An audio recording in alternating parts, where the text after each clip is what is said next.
To remain updated with the latest business news, click on the bell icon.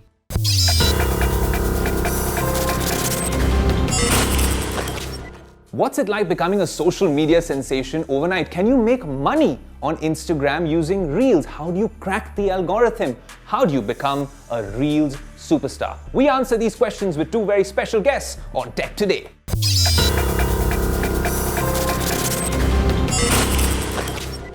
Now, over the past couple of years, a lot of us have bought these speakers and they've gotten a lot smarter. Take this one, for example, the Amazon Echo Dot, perhaps the most popular smart speaker in the market. Amazon enjoys nearly 80% of the smart speaker market here in India. There are other players like Google and Xiaomi and Apple, but they pale in comparison when it comes to Amazon's lion's share of the market. But has it gotten that much smarter? Is it making my life a lot easier? Well, I want to make a cup of coffee, so let's see if she can help me out. Alexa, can you make me a cup of coffee? I can't cook, but I can give you recipes. Alright, well, clearly Ayush has no clue how to make himself a cup of coffee. Neither does he know how to make his voice assistant work for him. But as for me, I've been working at home for almost 2 years now, like a lot of you guys out there. And I've cracked how to work my voice assistant pretty well to help make my life a whole lot easier. Let me show you. So this is my favorite spot in the house. As you can see, it's very cozy, it's a lovely place to sit. But more importantly, this spot is reserved exclusively for my virtual assistant, the Echo Show 10. Now, as you can see, it's got a huge screen, it's got a speaker at the back, but that doesn't mean it's just a cool party trick to play music really loud. It actually does a lot for me. For instance, I don't know about you guys, but I haven't visited a grocery store since maybe March last year. And it's so convenient that that's one of the things that Alexa can help me with, which is online shopping. So here we go. Alexa, add butter to the list. Butter added to your shopping list. There you go. You know, there are some times you're sitting at home and you really want to tickle your funny bone, but at the same time, you don't want to sit and watch the entire stand-up comedy, right? Well, Alexa to the rescue. Take a look. Alexa, tell me a joke. How do coffee beans say goodbye? See you later, percolator. Okay, I didn't say they're good jokes, but she still does her best. But what if it happens that you're sitting at home and there's people around you and the joke is meant just for you? Nobody else should hear it. Let's see what she does. Alexa, tell me a joke. A pun, a play on words, and a limerick walk into a bar. Joke was still parking the car. Okay, so as we can see, the technology is pretty interesting, but that doesn't mean that Alexa's joke game is on point just yet. Hey Ritina, what's up? Hey, what's up? Okay, look Ayush, I know you've really been struggling with figuring out this virtual assistant, but I've cracked it, okay? So just give me some time. I gotta go shoot the segment on Tech Today. I'll be right back. Bye. Okay, well, as you can see, the drop-in feature can be kind of fun as long as you have two Alexa-enabled devices. Of course, it happens sometimes that you don't want to be dropped in on and you need a little bit of a boundary so that you can't be accessed anywhere, anytime, like when you're busy, like right now. In which case, you just very simply shut the camera. That's it. And of course, that's not all she does. She'll set your alarm, she'll send you reminders. You can even propose to Alexa if you really want to, but I'll warn you, she can be quite a challenging bride. But anyway, guys, jokes apart, I do have a few concerns, mostly related to privacy issues. For one, as we saw, there's a camera that follows you and tracks you wherever you move. There's a solution to it though, where you can simply shut the camera lens. The other thing is that Alexa's listening. She's always listening, all the time. Today on shoot, she's heard everything that's been happening on the set. And if you're not too comfortable with that, there's a solution to that as well. You just mute her. It's that simple. And if you're still paranoid about your recordings, because hey, she is recording, she's recording all the time, you simply go onto the Alexa app and delete the logs, the way you would on a web browser. You know, at the end of the day though, it really just boils down to the age-old tech debate between one's convenience and user privacy. You pick. Well, Devina summed it up perfectly. Big tech has to strike the balance between user privacy and convenience. Now, it's not just your smart speakers that have been listening to you. We at Tech Today have also been listening, and this is the part of the show where you get your tech queries answered. You've been writing in on our social media handles. You can always reach out on Twitter, on Instagram. And the first question comes from Ankur. He says, is the Oppo Find N a true bang for your buck compared to what Samsung has with the Fold? You all saw the Fold last week. You can always go on the Tech Today page and the Business Today page and check out our Fold 90-day experience. No holds barred. We've given you an honest, genuine user experience. Well, the Oppo Find N is certainly an impressive looking foldable, and I said this last week as well. When Oppo, Apple, Google all join the race for a foldable, these phones will be, well, commonplace and perhaps a lot more affordable. This phone seems a lot more affordable and usable, but the thing is, it's only coming to China on December 23rd. Also, it seems much cheaper than the Samsung Galaxy Fold in China based on the rates. It has been revealed at their Oppo Inno Day event, where a lot of cool things were revealed earlier this week. But until the company confirms whether it's coming to markets like India, well, we only have reviews for now, and basis the reviews and the videos that we've seen, the phone looks a lot more like a phone when it's folded. It's got, well, a much less visible crease in the middle, which was a small pain point with the Samsung Galaxy Fold. But let's wait and see when it comes to the Indian market and when it comes to Tech Today for an authentic user experience. The next question comes from Harsh. He says, what's the Tesla like to drive on Indian roads? Do you think they'll alter the suspension when it comes to India? That's a very interesting question, Harsh. Now, the news peg or the relevance of that question is the fact that Tesla has gotten their approval for the launch of 3 more models in India. So that's 7 variants. We don't know which of these variants it'll be, but yes, on Business Today, on India Today, you have seen our exclusive first drive of the Tesla Model 3. Obviously, that wasn't a car which was made for India. It was imported into India. And my experience, and I've said it in that show as well, was that it's a great car, of course, but there's a lot that needs to be done to get it ready or roadworthy for India. That suspension, that ground clearance does not work. And if you go by history, Elon Musk doesn't necessarily alter, well, the specifications of his cars. But to come to India, there's a huge push from Tesla. They want certain, well, demands to be met. The Indian government wants some things as well. Homologation is a process by which a car or a vehicle is deemed roadworthy basis Indian requirements. If they've gotten the homologation certificate for 7 variants, well, it'll be interesting to see if those Tesla Model 3s, Model Ys and Xs are actually, well, altered or modified for Indian Desi roads. Guys, as always, thanks so much for writing in to us on Tech Today. Keep sending in your questions and get them answered and be a part of the Tech Today community. This is the segment where I want to figure out how to make a viral reel.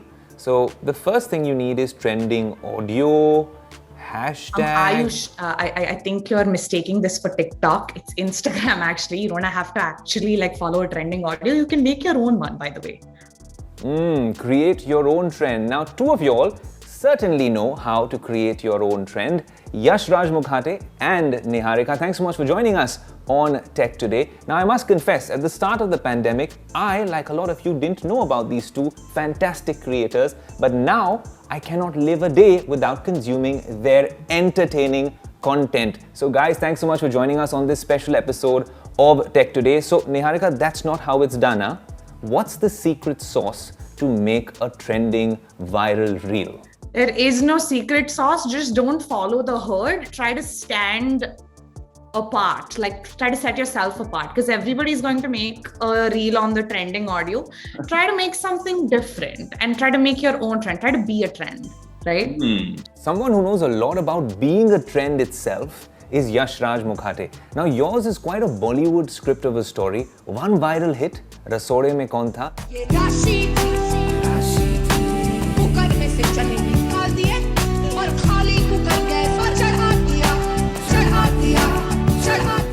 And then life has been a party, or shall I say, Pauri? Yeah, it's party. It's a very cool version of party. Party is boring. Party is nothing. Party is cool. Party हो रही है.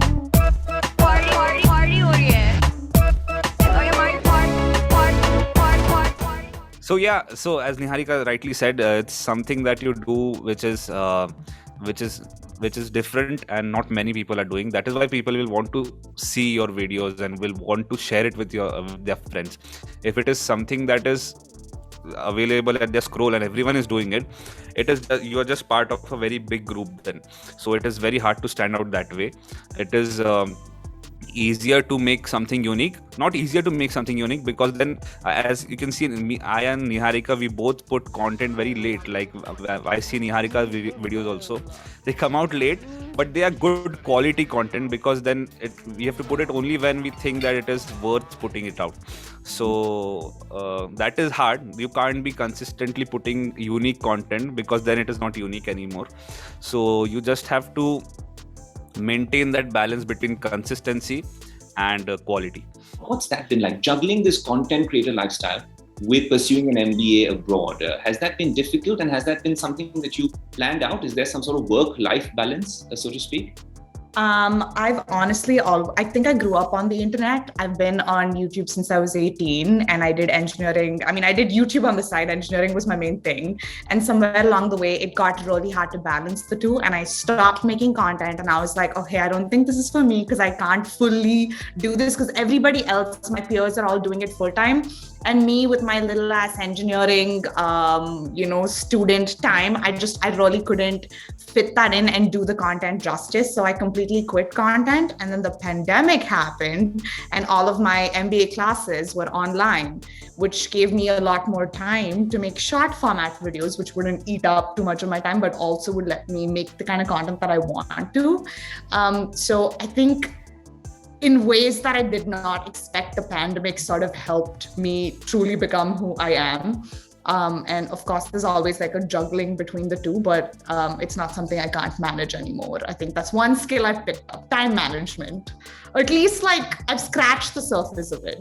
Hopefully I'll get better at it. You know, Yashraj, that's the beauty and power of technology. You live in Aurangabad, Niharika's in the US, I'm sitting here in Mumbai, and we're all in this conversation together. But living in Aurangabad and so close to us here in Bombay, did you ever feel the pressure to come here for work? And with that, the pressure that comes with belting out a hit week after week after week, especially on this sort of an ephemeral media like Instagram. So when I was here in Aurangabad initially, and I used to sing songs, I used to do private gigs, I used to call my friends and make them listen to what I've played. So everyone here used to tell me, why don't you go to Mumbai? What are you doing here in Aurangabad? You should go to Mumbai, you know. That's the place, that's where everything that's what's happening. So you should go there. So in the pressure, I came to Mumbai for a couple of months. This was 17, 18, I think, after my engineering degree. And I stayed there, and I realized that it is even tougher there to just survive. Like the rent is high, there are so many people there, I can't record my stuff, I can't make anything productive there. And all the contacts that I had in my email, which I thought they might reply when I go there, nothing worked out. So I immediately, within 2 months, I came back to Aurangabad, and then I set up this studio, and I started making content from this city. And then because it was very comfortable here, I don't have space constraints, so it was better here to come back here and make content, because everything was set up here nicely. So it really helped me. And as I started putting out content from here, then it started working for me. And of course, in lockdown, people were ready to consume new kind of content, maybe that's why. And algorithm also changes consistently. Like the algorithm which is there today, it might not be the same next week also. It is that fast. So when that video broke out, before that, my videos had done really great. So people had already started sharing those videos, and this third video came at the correct point. That's my analysis, and maybe that's why people shared it. Like it just blew out, and that's why I'm saying the videos before that really matter into building that crescendo. Very interesting. Eh? So there is a fair amount of analysis, and even Niharika, while she's pursuing her MBA, this has to have come in handy, right? I mean, you make it sound like it's a walk in the park, but there is some level of analysis when you view your insights, and Instagram and these platforms are now sharing these things, even for reels. you can necessarily see your insights and see what worked, what was shared, at what point someone left your video. Is that something that you pay, heed to, Niharika, when you're making videos? You're like, oh, post it and let it be. I don't even look at my insights at all, because I know the minute I start doing that, I'm going to go into a spiral and I'm going to start pandering to an audience instead of truly making what I want, which is what I did in my YouTube days when I was a teenager. And I was like, okay, not again. So I don't do that anymore.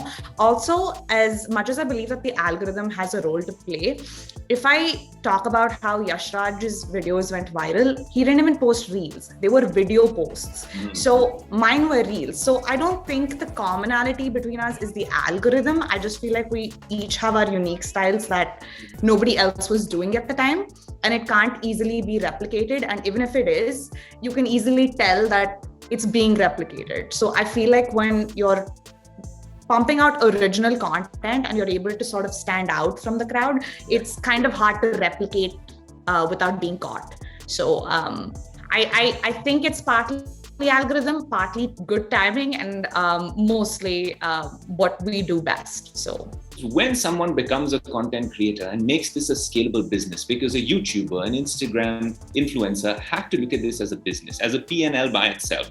Niharika, is that something now that you look at with a keen eye, because it has to be managed, in a sound way, in an effective way? And also, how do you look at it from the commercial sense when you monetize it? Do you work with your talent managers on stuff like that? Yes, I definitely do, but I tend to make the call as to what brand I associate myself with, because I don't want to do everything that comes my way, but only things that I'm truly passionate about, or I truly would invest my time and money into, even if I'm not endorsing it. And I think initially when you start off being a content creator, money isn't something that will come to you easily. And which is why I say, don't try to do this for the money, do it for the passion, and money will follow. Might sound cliche, but it is what it is. It is a cliche because it is true. You're not going to get a lot of money in the beginning. You have to work really hard. You have to establish yourself in the industry to be able to make that sort of money that would, I don't know, like that you would get like in a corporate job maybe. But it is worth it if you really, really work hard, and if you truly believe that you have what it takes to make it. I genuinely encourage everyone to try their hand at it. And I also think you don't have to just abandon your job or your education or whatever and just jump into this, because I haven't even until today. I'm doing both because it's never too late to do both, and it doesn't hurt to do more than one thing. Everybody sets up, the most successful people in the world have multiple streams of revenue. So it's okay to have more than one stream of revenue and try to juggle both. But just balancing that might get a little hectic. But hey, when you're ambitious, you either have to sacrifice your work life or social life. So I picked the latter. Raj, do you also pick the latter? It's okay to sacrifice social life. How do you monetize your content, and how do you make this commercially successful? So social life, I didn't have any before that also. I am a very Same. I just sit in my studio, and even before the pandemic I was in my studio only all the time, so that didn't really change for me.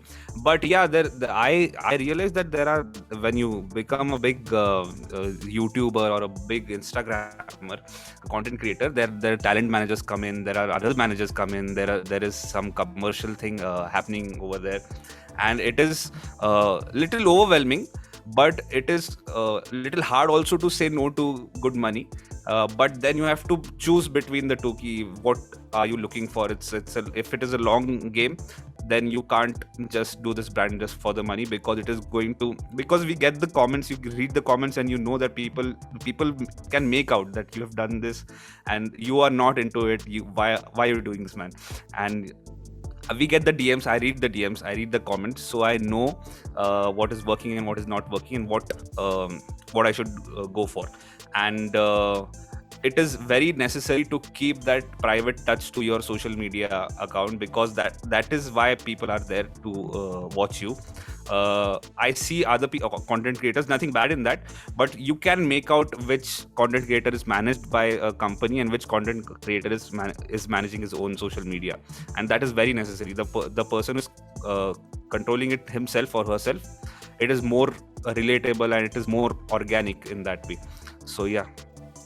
Yeah, interesting. A lot of good tips, personal touch. All my concepts about Instagram Reels and becoming this viral sensation have all been busted by you two. So what it means is that I need to go through this conversation, use it as a DIY, and perhaps go from noob to dude. Niharika, will that work? I don't think you're a noob. I just think you haven't explored this side of it yet, and I'm sure you'll kill it. You seem like an extremely smart man, so you got this. Niharika, Yashraj, this has been an absolute delight of a conversation. Thanks so much for joining us. Keep entertaining us with your viral content. And speaking of viral content, it's your job to like, comment, share and subscribe this part of the show and the other segments on our social media handles on YouTube, on Instagram, Facebook, Twitter and the like. And until next week, adios.